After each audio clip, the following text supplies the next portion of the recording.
Alright, picture this. You're standing on the edge of the Arctic, icy wind whipping past, and out of the white expanse comes a living legend, the polar bear. I'm talking about the largest land carnivore on the planet. Adult males can tip the scales at a jaw-dropping 680 kilograms and stretch over 2.5 meters from nose to tail. That's heavier than a grand piano and almost as long as a car. But here's a twist. Polar bears aren't actually land mammals. They're classified as marine mammals, just like whales or seals. Why? Because they depend on the sea ice of the frozen Arctic Ocean to hunt, travel, and survive. Their life is a constant journey across a shifting, vanishing world of ice.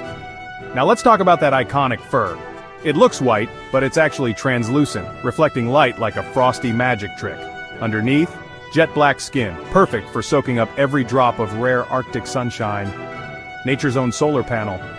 And if you think you're a good swimmer, polar bears are in a league of their own. They glide through frigid waters at speeds of about 10 kilometers an hour. And some have been tracked swimming over 100 kilometers non-stop just to find the next patch of ice. That's like swimming the length of a marathon in freezing water. They've also got a nose that would make any bloodhound jealous. Polar bears can sniff out a seal's air hole from up to 16 kilometers away. Think about that, smelling dinner that's more than 9 miles out. But here's the catch. Even with all that talent, less than 2% of their hunts actually succeed. That means polar bears are always on the move, covering vast distances, scavenging whatever they can just to stay alive. And when it's time to become a mom, female polar bears carve out dens in the deep snow, vanishing from sight through the dark Arctic winter. Months later, out pop the cubs, tiny, blind, and helpless, weighing barely half a kilogram. Imagine a creature that grows from the size of a guinea pig to the king of the Arctic ice. But here's the tough part. Climate change is melting their icy world earlier every year and freezing it later. That shrinking window means less time to hunt and less food to go around.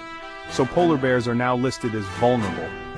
And in this ever-changing Arctic, polar bears and grizzlies have even started interbreeding, creating something wild hybrids known as growler or pizzly bears.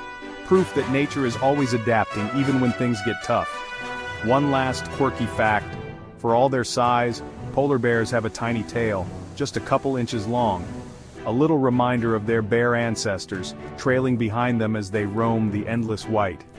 So next time you see a photo of a polar bear, remember, you're looking at a survivor, an athlete, and a living symbol of the wildest, coldest places on Earth.